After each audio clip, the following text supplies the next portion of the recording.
welcome back to my podcast and my YouTube channel if you're watching this on the YouTube channel. If you are listening on Spotify, you can go watch it on YouTube if you want a video on, but if not, then it's also okay that you're on here. I'm your host, Mette Hansen, and a couple of weeks ago, it is now, I had Jamie Filer on for the second time on this podcast there too, that you are listening to, obviously. Okay, so yeah, I had Jamie Filer on the podcast for the second time, and we talked for some time. I asked her some questions that I didn't have the time to ask her the first time because we had so much so many other things to talk so much about, and I appreciate that as well, and I appreciate that she wanted to give me the second opportunity to ask her out around these questions as well. So we talked both about how you manage to get healthy back into a healthy relationship with food and yourself after having experienced any forms of eating disorder. We talked a bit about this in the first episode with Jamie because she has been dealing with eating disorder from a very young age and has gotten back on track after that, living a healthy life now. Still having anxious thoughts around it sometimes, but you can also follow her on Instagram and just follow her life and get into how her life really is around it now, and how she experiences it now. Eventually ask her if she wants any tips, but we talked about that, and then we touched a challenge that I saw on her story for a year, maybe 2 years actually. It was in the start of the pandemic, Corona. Have heard about that? And then, it's actually not even funny. But in the start of the pandemic, she posted this challenge that actually was a challenge from another person. And so she is telling about that because it's pretty interesting. Because the values that she got from all the things that she learned from it was about how often we tend to complain in life, and what we can learn from how often we complain, or how we can start to appreciate things instead. So I thought that was really interesting. I did that myself and learned a lot about it too. And then as one of the last things, we also talked about grief, how she has been experiencing grief, and grief in society and with friends and just with the people around her, because she lost her dad as a 19-year-old girl. And I lost my dad too in a very young age, so I was very interested in listening to her story, but also just because that I want our society to be better, and the only way that we get better is by talking about it. It's not easy because it's very vulnerable, it's very it's hard, it's sensitive topic and topics, or a topic when talking about grief, but there are of course other topics around this that also touch the things about losing someone, but it's something that is really close to my heart, or one of the things that is really close to my heart. So that was something that I really want to ask her, to hear her experience around how she experienced it, where she lived, and with the people that she is around. So that was what we actually talked about in this episode. I hope you enjoyed. And if you want to share it with friends or family on social media, or give it a like and a comment, or just give it a feedback, or whatever you actually just feel like, I would appreciate that. And I also just appreciate you listening. Sorry, being here on the podcast. So thank you, appreciate it, and have a good time. See ya.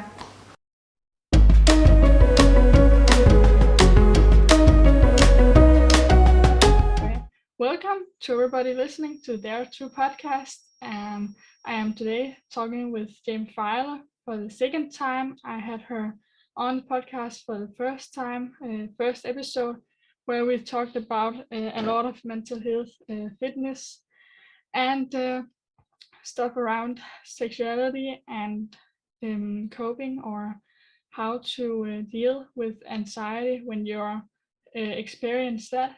And today we are diving a little bit into some of the same stuff, and some personal also, as well as was last time. But one of the first things that I want to ask you, Jamie, is that you started a podcast yourself, actually, and well, the one that's called the Monday Morning Motivation. Yeah, Monday Morning Mindset Shift. Oh yeah, that's the one. And how did you come for that idea? How did that come up?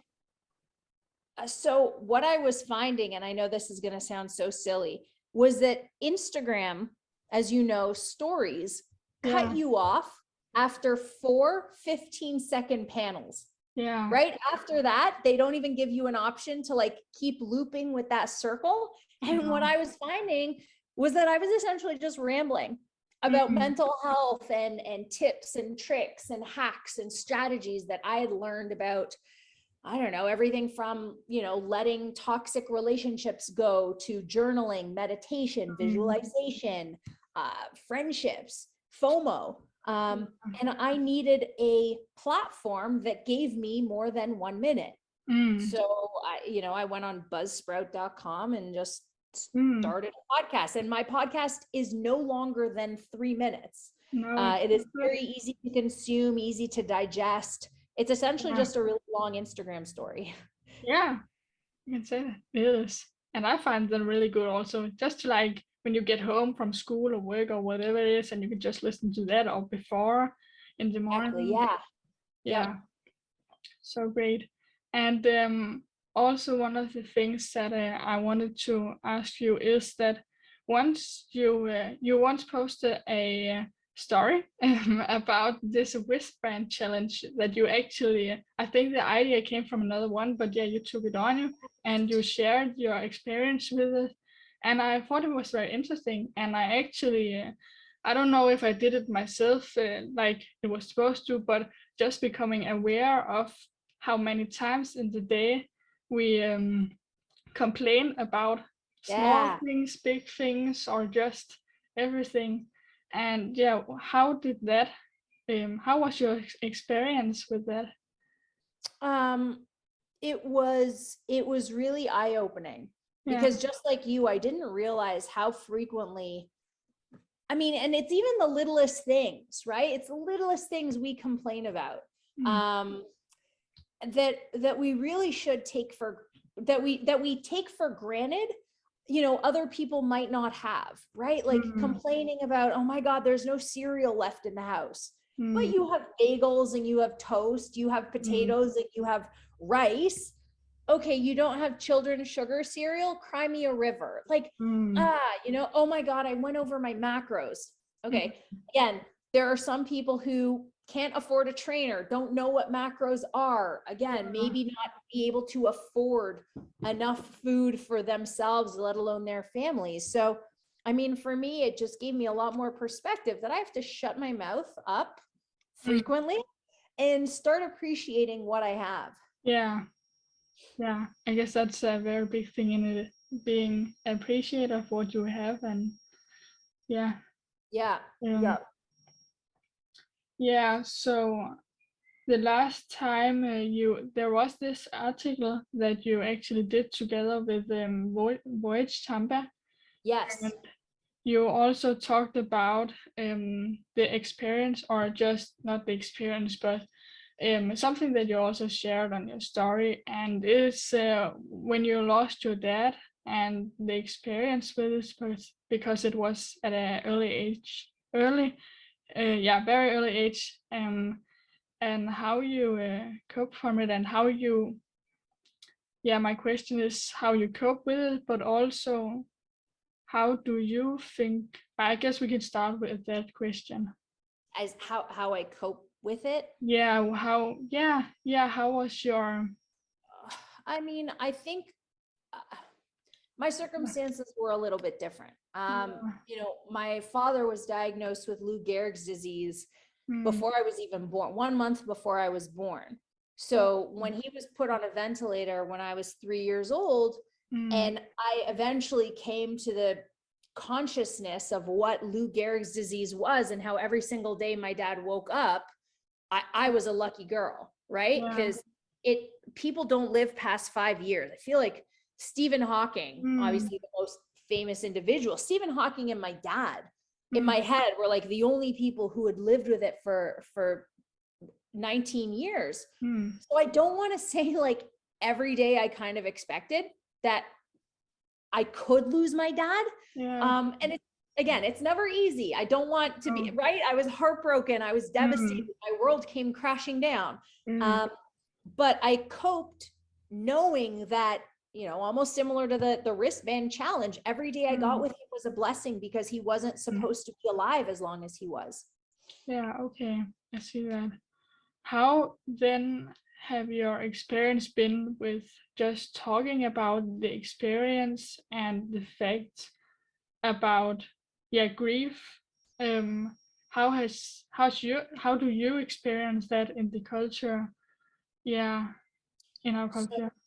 the first, I mean, the first thing it helped me do was sober me up from my little eating disorder bubble, because Mm, I was still, I'm not going to say I was on the fence with mm, my recovery, but and I was also still 2 years from being like fully recovered, but it mm, got me thinking about the fragility of life, and also how my mom had just lost her everything. Like, I mm, understand I was my parents' only child, and only child syndrome, and they had me on a pedestal, but at the end of the day, yeah. I'd go to bed and it would just be my parents. Mm, And for years before I was born, it was just my parents. And now all of a mm, sudden, my mom had lost her everything. yeah. I could not afford, for her sake, to be sick anymore. Right? Mm, Because then, yeah. yeah, God forbid, whatever, if I had continued down the road I was going. So that's the first way that I use my father's Mm, passing as, I don't know, kind of like a shining light, yeah. or I don't even know how to say that, like a beacon, like a North Star. Mm, And the other way was, had it not been for his passing, I wouldn't have these shoes to fill. The reason that I try so hard and I work 7 days a week and I don't stop is because I never saw him quit. mm, Whether it was in his career, whether it was not letting the ALS get to him. My yeah. dad was always a warrior. He was always a soldier, and he impacted so many lives as a lawyer, Mm, as a judge, as a human being living with a life-threatening illness. mm, And I'm like, oh my God, I have no excuse to slow down, let mm, alone stop. yeah. Okay. Well, how have you felt it has been to talk about things? Have the researchers or kind of the research to not the research but the Yeah, no, availability? Yeah. great question. So yesterday, actually, unfortunately, one of my clients came to me and said, hey, Jamie, my dad passed away yesterday. It was Mm, peaceful. It was his time. We said our goodbyes. I'm kind of brokenhearted. mm, I just thought I should tell you because, you're my trainer. mm, And it very easily and sympathetically came out of my mouth. Hey, no problem. You know my story. I lost my dad when I was 19. If you yeah. need anything as it relates to grief, empathy, how to function, how to be there for Mm, your mom, just let me know. Been yeah. there, done that. And when you're ready, I'm here as a resource. So Yeah. as much, I mean, it's still heartbreaking and I'm devastated, but now it's like just another piece of my story that I can Mm, use to support other people. yeah. I think also I really can and I just forgot the word for that, but one of the things that I've experienced after, now it's more than 4 years ago that I lost my dad, and one of the things that I reached is that now I just accept it a lot more in another way and use it to help others as well. Absolutely. Yeah, and I think that's also sometimes hard to kind of realize that you reach that point of actually accepting it and knowing that you can use it and that it's okay to not Yeah. be sad all the time or grieve in the way that you used to. And yeah, how's that been for you? You know what? I think you make a really great point. I never want it to sound like a script, you No, no, know? no. And No. yeah, no, I'm not saying you're accusing me of that. I'm just saying that, No. like, being on this podcast and reintroducing myself on Instagram as frequently as I do, and making sure everyone knows that I lost my dad in my teens. I just never want it to sound like I don't care anymore. And it's like a line on my resume, right? Like, had an eating disorder, lost her dad, moved to America. You know, I don't just want Yeah. that to No. be bullet points. No, like of the person that you are. I see. Yeah, totally understand that. Have you used journaling? I know that Of you course. Oh my God, of course. Yeah. Oh, okay. Yeah, definitely. Yeah, I've used that a lot too. I guess that I would definitely recommend that to everybody also. Oh, 100%. Like, first thing I do now, it's a practice that I've started. If someone purchases 3 months or 6 months of my personal training package, I will send them a journal in the mail. I think that's so beautiful. Yeah. Like, Yep. I mean, I appreciate their investment in me, but I want to throw it right back to them and say, hey, let's get you started. Even before I make your actual plan, the next day, Amazon Prime has a journal at their front door. I love that. Also because that's something I've thought about now, because I've been I'm volunteering for some work for helping others, and I think especially with the journaling thing, it's something that for me could be hard to begin with. So the thing that we actually help them to get there by just getting them a journal for the person. Yeah. That's a great idea. I love that.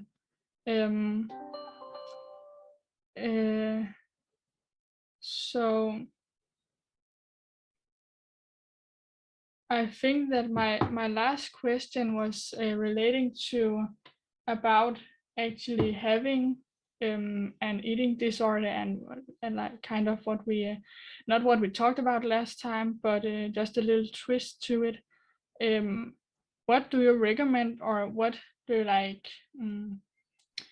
What is your advice for people experiencing these things, and for ways to maybe even different ways that you have heard of from other people to get back to a healthier life? I mean, I think the first thing you have to do is overcome the ego and the denial that goes with it. You know, Definitely. I think I could have recovered faster had I been honest. Now, the thing about an eating disorder, unlike depression, which a lot of people can mask, is when you lose 20 pounds, 30 pounds, 50 pounds that quickly, you can see it. You know what I mean? So there I was saying, no, guys, I'm fine. I eat all the time. Like, I was 100 pounds soaking wet. I was clearly not eating, right? So I think the first thing is you got to be honest with people you trust, people who have created a safe space, right? Because my friends would have been like, okay, what do you need? Whereas I know a lot of other people would have had significant others or parents or friends who've said, well, let's get you help now. Yeah. Maybe I wouldn't have been. This isn't like an alcohol. This isn't like the A&E show intervention, right? Like, you have to be ready. Yeah. So yeah, I would suggest telling people. I would suggest seeking professional help. Again, I've never told a client with depression that it's probably easy to handle it on your own, because it's not. There is a chemical imbalance, right? Yeah. You need someone who's smarter than you, who has done the research, who has cured other people. You know, my parents put me in an inpatient program that had a really high success rate. Yeah. It's like going to a good college or university. The professors know what they're doing. You trust that they will lead you through the path and you get the degree on the other end. Find a good, inpatient or outpatient facility to take care of you. And then just do the homework, just like anything else in life. If you want to be good at something, then you have to do your homework. You have to work at it. Yeah, great advice. So yeah, that was I'm glad for that. That was actually also that was the last thing that I had for this time. And I'm very glad that you want to share this as well. Some deep things also, but some things that Some what, sir? yeah, from some things that I think I hope that we are getting better at talking about, especially things about grief and so because I think that's actually all of the things, but because it's some things it's getting better, with all of us doing our work and doing what we can. Appreciate it. Of course. I guess the one thing I would say, and this applies to mental health, physical health, grief, don't follow someone else's timeline.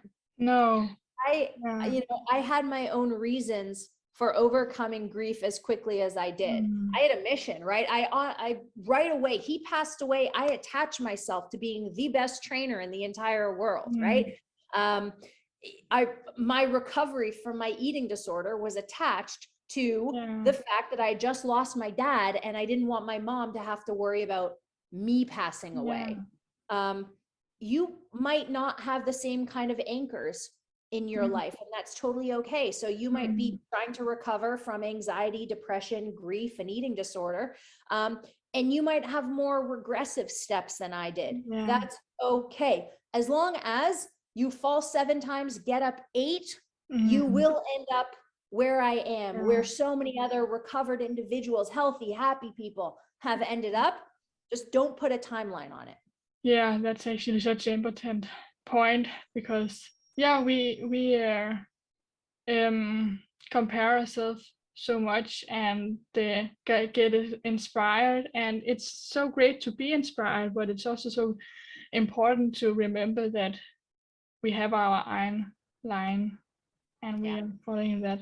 So that was a great last yes, of course. Well, I mean, I'm so flattered that you've already had me on twice. I really appreciate it. I hope I've provided value to you and your audience, and I'm just so grateful for you to give me this platform. Yeah, I'm just happy to that you want to share, and because some of the things that I didn't get to ask you about last time, so that's great. Thank you for that, and see ya. So that was, I'll just end the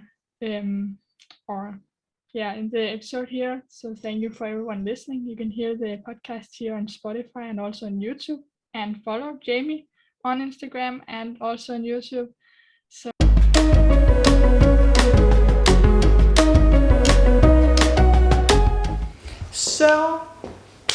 that was the episode, the second one with Jamie, and I really enjoyed it.